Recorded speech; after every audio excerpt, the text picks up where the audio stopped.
O primeiro turno das eleições municipais está mais próximo do que a gente imagina. Neste ano, foram feitas algumas mudanças nas regras eleitorais, levando em consideração não só o cenário pandêmico pelo qual o país está passando, como também para garantir o direito de voto de cada cidadão. Mas quais são as principais reformas? E de que maneira elas podem influenciar a decisão de cada eleitor? Olá, eu sou Gabriel Magacho. E eu sou Matheus Leri, e bem-vindos a mais um episódio do Vota Aí, o podcast que conecta você a propostas eleitorais. O tema do episódio de hoje é a mudança nas regras eleitorais. Esse é o terceiro episódio de um total de 7, que serão lançados até o final das eleições, com temas de extrema importância quando o assunto é política.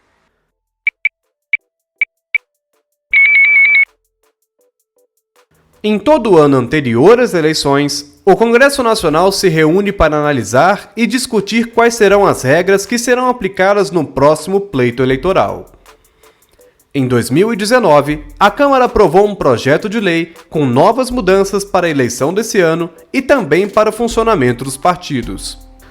Para falar um pouco mais sobre as alterações nas regras eleitorais e que impactos podem trazer, conversamos com a presidente da Associação Brasileira de Ciência Política, Luciana Veiga, que nos deu um panorama mais aprofundado do assunto. Na sua avaliação, a pandemia está mudando a maneira dos candidatos fazerem campanha este ano? Se sim, de que forma e o que está permitido? Na verdade, a gente percebe o seguinte, que há um desafio, porque muito da campanha, particularmente a campanha municipal, é uma campanha de rua, é uma campanha de mobilização, né? Então, é uma campanha que as pessoas, aqui no Rio de Janeiro, as pessoas vão à praia, São Paulo vão no Ibirapuera, ou seja, sempre houve muito dessa mobilização de rua. É verdade que no passado ainda mais, eu acho que a gente tem que pensar que independente da pandemia, independente das regras de maneira geral, existe um componente que é um componente mais de relação mesmo com a democracia, né? Eu acho que a eleição já foi mais uma festa da democracia do que é hoje. A rua ainda é importante numa eleição municipal. Então, os movimentos ainda são uma maneira de você atingir o eleitorado, né? O eleitorado gosta de ver o seu candidato perto, né? Na cabeça do eleitorado, ainda que o eleitorado reclame, só vem aqui em época de eleição, depois some, né? Mas é uma oportunidade de contato. Então, atrapalha na medida em que as pessoas estão mais receosas, as pessoas estão menos na rua. Então, as pessoas não estão mais tão disponíveis na rua como elas estavam quando o candidato, ainda que ele coloque a máscara, ainda que ele vá, ele encontra menos gente na rua, ele encontra as pessoas menos carinhosas, menos receptivas. Aí você pode dizer assim, ok, mas as pessoas estão menos carinhosas, menos receptivas por outros motivos também que não seja a pandemia, de acordo com o que você está falando. As pessoas estão muito mais arredias à política. De novo, voltamos àquela coisa que nós falamos antes, da diminuição da festa da democracia. Mas, a despeito disso, a pandemia é um agravante em distanciar fisicamente os eleitores dos seus candidatos. E isso esfria a relação, piora mais ainda, não tem a menor dúvida. Né? E aí, assim, atrelada a esses dois aspectos que nós estamos falando, ainda tem mais um da tecnologia, que as campanhas estão ficando cada vez mais virtuais. Também é verdade, as campanhas estão ficando cada vez mais virtuais. Então, a pandemia vem algo que vem distanciar ainda mais o eleitor do seu candidato no contato corpo a corpo, que tanto é normal e tanto fez parte da festa, do áureo tempo da festa da democracia. Luciana, apesar disso, a gente ainda vê bastante aglomeração em função das campanhas eleitorais.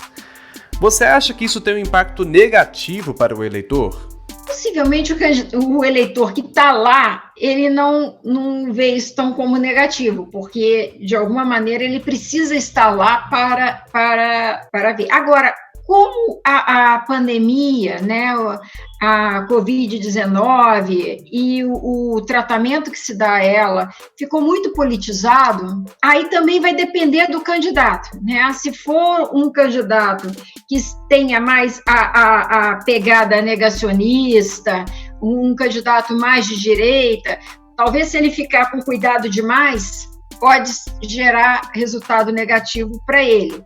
Por outro lado, se for um candidato mais de centro, mais de esquerda, que vá aparecer sem máscara, por exemplo, no meio da população, certamente ele não vai ter nem eleitorado para ficar do lado dele, e isso vai repercutir de maneira muito negativa. Então, o tratamento que se dá também, né, nessa relação vai variar muito com o tipo de público que você, e na sua localização, na escala ideológica que você se encontra, porque se você fizer a pegada errada, aí, se você for para um lugar vestido de outro, aí de repente pode dificultar assim. Agora, tem uma outra maneira também, que não é nem tanto a de fazer campanha, mas que se refere às temáticas, porque essa questão da pandemia, ela trouxe mais centralidade a alguns temas que já eram centrais, mas colocou mais tinta ainda, né? A preocupação com a saúde aumentou ainda mais depois da pandemia.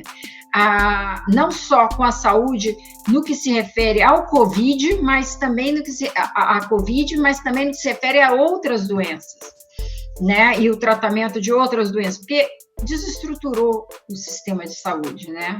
Para você atender a Covid, a demanda da Covid, você teve que reestruturar, e ao reestruturar, para ajustar, você desequilibrou os outros atendimentos, que gerou uma demanda que ficou represada muito forte, né? Então,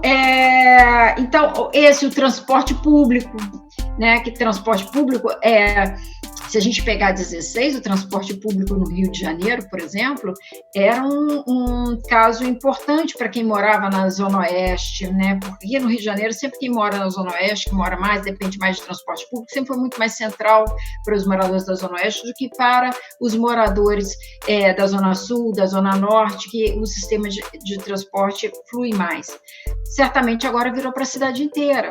Por quê? Porque entrou um componente que é da contaminação dentro dos carros, que antes não existia, né? Então, assim, além da maneira de fazer a política, alguns temas também foram afetados, né? Foram contaminados com essa questão, com essa situação. Você acha que essa forma de fazer campanha tem relação com o tamanho do município, especialmente em função do acesso à internet? Tem sim, tem a ver com o tamanho do município. Nos municípios menores acontece mais o corpo a corpo do que nos municípios grandes. Isso não tem a menor dúvida, porque se a gente pegar os extremos, é claro que existe muita coisa entre os extremos, mas é importante a gente mapear os extremos para que a gente tenha dimensão da variação. Mas se você vai numa cidade pequena, digamos assim, uma cidade que tenha 50 mil habitantes, 60, até 100 mil habitantes, as pessoas se conhecem, os políticos conhecem a população, né? Em geral, a cidade é dividida em 2, 3 políticos, né? Grupos políticos. E aí o que acontece existe ainda uma ideia de um clientelismo muito forte, da distribuição de recursos muito. Então, para muita gente desse país, que tem aí até 60, 70 mil de habitantes, a gente está numa época que os recursos públicos serão divididos nos próximos 4 anos. E eu quero saber se vai ficar com o grupo A ou com o grupo B, se vai ficar com o vermelho ou se vai ficar com o azul, ou se vai ficar com o amarelo, o que for. E dependendo de qual grupo ficar, aumenta as minhas chances de conseguir creche, de conseguir emprego, de conseguir asfaltamento para a rua, porque esse país ainda existe aquela capilaridade grande de vereadores, que tudo isso está sendo colocado em xeque. Então, nessas regiões em que você tem a política ainda muito no âmbito local e você muito imerso nesse âmbito local, fazendo muito parte de uma comunidade, o corpo a corpo ainda é essencial aí, né? O contato, as placas, ou seja, as pessoas se conhecem, então é uma outra realidade. A internet funciona muito menos aí, o que não quer dizer que o WhatsApp não funciona, o WhatsApp funciona ali também, porque é uma comunicação entre os grupos, né? Mas não essa rede enquanto campanha via internet. As mudanças desse ano não dizem respeito somente às campanhas eleitorais, mas também ao dia da eleição, devido à pandemia que a gente está vivendo. Você acha que isso pode afastar o eleitor das urnas e aumentar a abstenção nesse ano? Quais consequências que isso poderia ter para o resultado das eleições?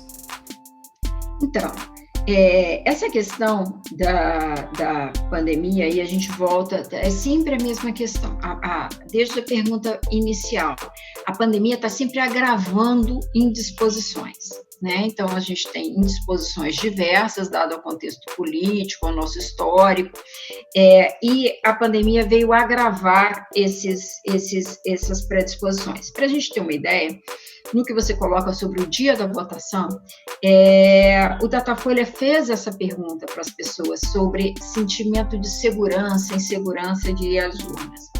Então, o que a gente percebe assim é o seguinte, olha, 33% no Rio de Janeiro dizem estar inseguros para ir às urnas. Tá? Em BH esse número é 25%, em São Paulo é 28% e em Recife é 31%. Então, as pessoas estão com medo, né, de comparecerem, vai precisar ter esse esquema de distanciamento forte, as pessoas têm medo de chegar lá não ter esse distanciamento, né, então, assim, ainda que haja uma preocupação, né, acho que a preocupação de estender um pouco o horário para permitir a ida dos idosos, a preocupação do distanciamento no local, acabar com a biometria, que é o contato, né, que isso de fato pode pegar mais, ou seja, a despeito desse cuidado, ainda permanece o medo. E esse medo, ele não, quando você fala sobre os resultados das urnas, esse medo, por enquanto, ele não está sendo distribuído de maneira igual, tá? Então, você percebe assim, quem é que tem mais medo? As mulheres têm mais medo do que os homens. As pessoas de classe mais baixa têm mais medo do que as pessoas de classe mais alta. Então, ele tem algumas marcações sociais aí. E se de fato chegarem nas eleições, esse 1% com medo, e estando com medo não comparecer, optar por não comparecer, a gente então pode ter, de fato, consequências em relação à eleição, né, o resultado da eleição. E sem contar essa coisa prática, como também a sensação de abandono, a sensação de tristeza, as diversas sensações que a pandemia deu, né, e que também diminuem essa predisposição para o voto, para prestar atenção nas coisas públicas, para o voto e tudo mais. Este novo contexto se soma outras mudanças eleitorais, especialmente na formação de coligações. Considerando todas elas, o que você acha que o eleitor este ano precisa levar em consideração na hora de votar? Eu acho até que ficou agora um pouco mais claro, né? Com o fim das coligações, ficou um pouco mais claro para o eleitor, porque muitas vezes o eleitor votava no partido, crente que aquele voto ia para o partido, né? E às vezes ajudava a eleger outro candidato de outro partido coligado, e que muitas vezes, dada essa maneira de fazer política não muito delimitada quanto à ideologia, você podia acabar elegendo e contribuindo para eleger outro que nada tinha a ver com o partido que você clicou lá na hora. Eu acho que fica mais claro, eu acho que o eleitor agora vai ter que pensar, porque são mais opções dos partidos, porque também o que aconteceu foi que com o fim das coligações para o legislativo, ficou mais atrativo para que os partidos lançassem candidatos para majoritário, né? Então, aumentou o número de candidatos na majoritária, mas ele deve ficar bastante atento a quem e a qual partido vai dar o seu voto. Mas eu acho que ficou até um pouco mais claro, para falar a verdade, em termos assim, no sentido de dar o voto certo, né? O sentido de dar o voto que corresponde com o que você está pensando e você está intencionando. e ficar de olho, né, levantar o máximo de informações possíveis e pensar em quais são as suas prioridades e quais daqueles candidatos atendem o que você de fato acha que são as suas prioridades, né? Então, nesse momento de polarização, as prioridades são muito distintas, né? Então, cada um tem que focar na sua prioridade para que saiba e vote correto. Uma última coisa que talvez valha a pena pensar ainda sobre o efeito das urnas é essa questão de esquerda e direita, que a gente acabou não falando. Por quê? Porque a direita, e ainda mais a extrema direita, ela, e aí que perpassa também a questão religiosa e tudo mais, elas estão mais próximas desse encorajamento, né, de andar nas ruas, de se expor, do que a esquerda, que está mais numa tentativa de se proteger, de não sair e tudo mais. Então, a gente não tem os números aqui, mas certamente se fizéssemos uma pesquisa para aferir a distribuição do medo entre os segmentos no que se refere à escala ideológica, pode ser que desse algum resultado, dada a estratégia que a gente tem visto os políticos adotarem, né? Então, isso poderia também repercutir de alguma maneira. Chegamos ao fim de mais um episódio do Vota Aí. Gostaríamos de agradecer a você que nos acompanhou até aqui, aos entrevistados e colaboradores. Fique atento às mudanças que foram feitas nas regras eleitorais e a cada proposta dos candidatos. Não se esqueça de seguir o Vota Aí nas redes sociais e de visitar o nosso site. Ficamos por aqui e até o próximo episódio.